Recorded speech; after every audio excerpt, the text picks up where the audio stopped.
अस्सलाम वालेकुम मेरे प्यारे बहनों और भाइयों। अय्यूब अलैहिस्सलाम अल्लाह के वो बरगुज़ीदा नबी हैं जिन्हें सबसे लंबे बीमारी के अरसे से आजमाया गया। आप हज़रत इसहाक़ अलैहिस्सलाम की नस्ल से ताल्लुक़ रखते थे। आपकी वालदा हज़रत लूत अलैहिस्सलाम की बेटी थीं। आपको मुल्क शाम में आबाद सुरान नामी कौम में नबी बनाकर भेजा गया। आपको अल्लाह ताला ने बेशुमार मालो दौलत और औलाद से नवाजा था, हत्ता कि आपके पास खिदमतगार भी हज़ारों की तादाद में मौजूद थे।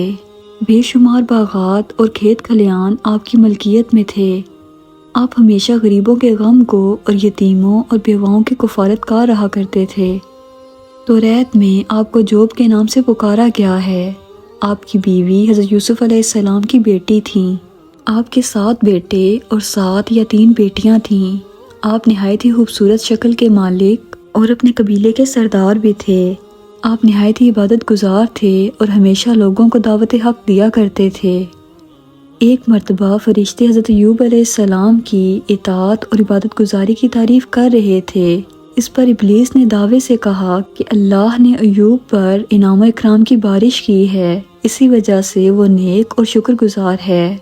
अगर अल्लाह उस पर मुसीबत नाजिल कर दे तो उसे शुक्रगुजारों में नहीं पाएगा। लिहाजा अल्लाह ने अपने इस महबूब बंदे को आजमाने का हुक्म फरमाया और ऐसे अचानक ही हज़रत अय्यूब अलैहिस्सलाम पर मुसीबतों के पहाड़ टूटना शुरू हो गए। आपका तमाम मालो असबाब जलकर राख हो गया, मगर आपने सब्र किया। आहिस्ता आहिस्ता आपके तमाम नौकर चाकर भी मारे गए, मगर आपने सब्र किया। फिर एक दिन जब आपकी तमाम औलादें एक साथ बैठकर खाना खा रहे थे तो उस मकान की छत गिर गई और वो तमाम फोत हो गए। हज़रत अय्यूब अलैहिस्सलाम के पास अब ना घर था, ना माल और ना औलादें, मगर आपकी रोशन पेशानी पर एक शिकन तक ना आई। इतनी मुसीबतें देखने के बाद लोगों ने आपको बुरा भला कहा और आपका इनकार करना शुरू कर दिया कि ये कोई नबी नहीं बल्कि एक गुनाहगार इंसान है, तभी इस पर इतनी आफतें आ रही हैं, नाउज़ बिल्लाह। मगर आप मुतमईन रहे और फरमाया कि ये सब अल्लाह ने मुझे अता किया था और अब वापस ले लिया, बेशक ये सब कुछ उसी का था। मगर अभी भी हज़रत अय्यूब अलैहिस्सलाम की आजमाइश बाकी थी। कुछ दिन बाद आपने अपने जिस्म में खारिश महसूस की, जो आहिस्ता आहिस्ता एक लाइलाज मर्ज में बदल गई। आपके तमाम जिस्म पर फोड़े निकल आए, जिनकी तकलीफ से आप बेचैन हो जाया करते थे। इस बीमारी के बाद लोगों ने आपसे मिलना जुलना तक बंद कर दिया, हत्ता कि उन्होंने आपको अपने इलाके से भी बाहर निकाल दिया कि कहीं ये बीमारी हमारे बच्चों को ना लग जाए। ऐसे मुश्किल हालात में सिर्फ आपकी ज़ौजा आपके साथ रहीं, जो आपकी देखभाल करती और लोगों के घरों में काम करती, जिससे आप दोनों का गुजर बसर चलता रहा। मगर आपकी बीमारी मुसलसल बढ़ती रही। एक दिन आपकी ज़ौजा ने कहा, ए अल्लाह के नबी, आप अल्लाह से दुआ फरमाएं कि वो आपको शिफा अता फरमाए।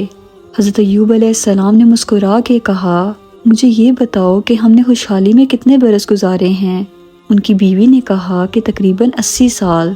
तो आप रोने लगे और कहा, 80 साल तक खुशहाल रहे तो कुछ दिन अब जब अल्लाह ने इम्तिहान लिया तो मैं हिम्मत को ख़त्म कर दूं। जब तक अल्लाह अपने बंदे को आजमाना चाहे मैं इम्तिहान दूंगा। यहाँ तक कि आपके जिस्म मुबारक में जो ज़ख्म मौजूद थे उनमें कीड़े पड़ना शुरू हो गए, और अगर कोई कीड़ा आपके जिस्म से नीचे गिरता तो आप उसे उठाकर फिर से अपने जिस्म पर रखते और फरमाते कि अल्लाह ने तुम्हारी खुराक मेरे जिस्म में रखी है, तुम खाओ अगर अल्लाह की मर्जी ये है तो। रवायात के मुताबिक आपने तकरीबन 18 साल इस लाइलाज बीमारी में गुजारे। फिर एक दिन का वाक़या है कि हज़रत अय्यूब अलैहिस्सलाम के भाई उनसे मिलने आए और दूर खड़े होकर कहा कि अगर आपके अंदर कोई भलाई होती तो इस तरह बीमारियों में मुब्तला ना होते। ये सुनकर हज़रत अय्यूब अलैहिस्सलाम बहुत गमज़दा हुए। तब आपने अल्लाह के हुक्म से अपने लिए दुआ मांगी, जो कि कबूल हुई और आप इस इम्तिहान में कामयाब हुए। आपने अल्लाह के कहने पर अपना पाँव ज़मीन पे मारा तो वहाँ से एक चश्मा फूट पड़ा। जब आपने उस चश्मे के पानी से गुस्ल किया तो आपके तमाम ज़ख्म बढ़ने लगे और आप बिल्कुल तंदुरुस्त हो गए, और उस पानी की बरकत से आप और आपकी ज़ौजा एक बार फिर से जवान हो गए। अल्लाह ने तब आपको पहले से भी ज़्यादा औलादें और मालो असबाब अता फरमाए और आपके लिए आसमान से सोने और चांदी की बारिश की। دوستو اللہ آزماتا بھی اسی کو ہے جو اس کے سب سے قریب ہو، اور انسان کو ہمیشہ مال، اولاد اور بیماری سے آزمایا جاتا ہے۔ اس لیے جب بھی ہم پر کوئی مصیبت آئے تو ہمیں صبر و شکر سے کام لینا چاہیے، اور جیسا کہ رسول خدا صلی اللہ علیہ وسلم نے فرمایا کہ ہمیں مصیبت کے وقت حضرت ایوب علیہ السلام کے صبر کو یاد کرنا چاہیے، کیونکہ زندگی کا نام امتحان ہے۔ دوستوں مجھے امید ہے آج کی ویڈیو آپ کو کافی انفارمیٹیو لگی ہوگی۔ اگر آپ کو ویڈیو پسند آئی ہو تو اسے اپنے دوستوں کے ساتھ ضرور شیئر کیجیے گا، اور میرے چینل کو سبسکرائب کیجیے گا۔ ملتے ہیں اگلی ویڈیو میں۔ اللہ حافظ۔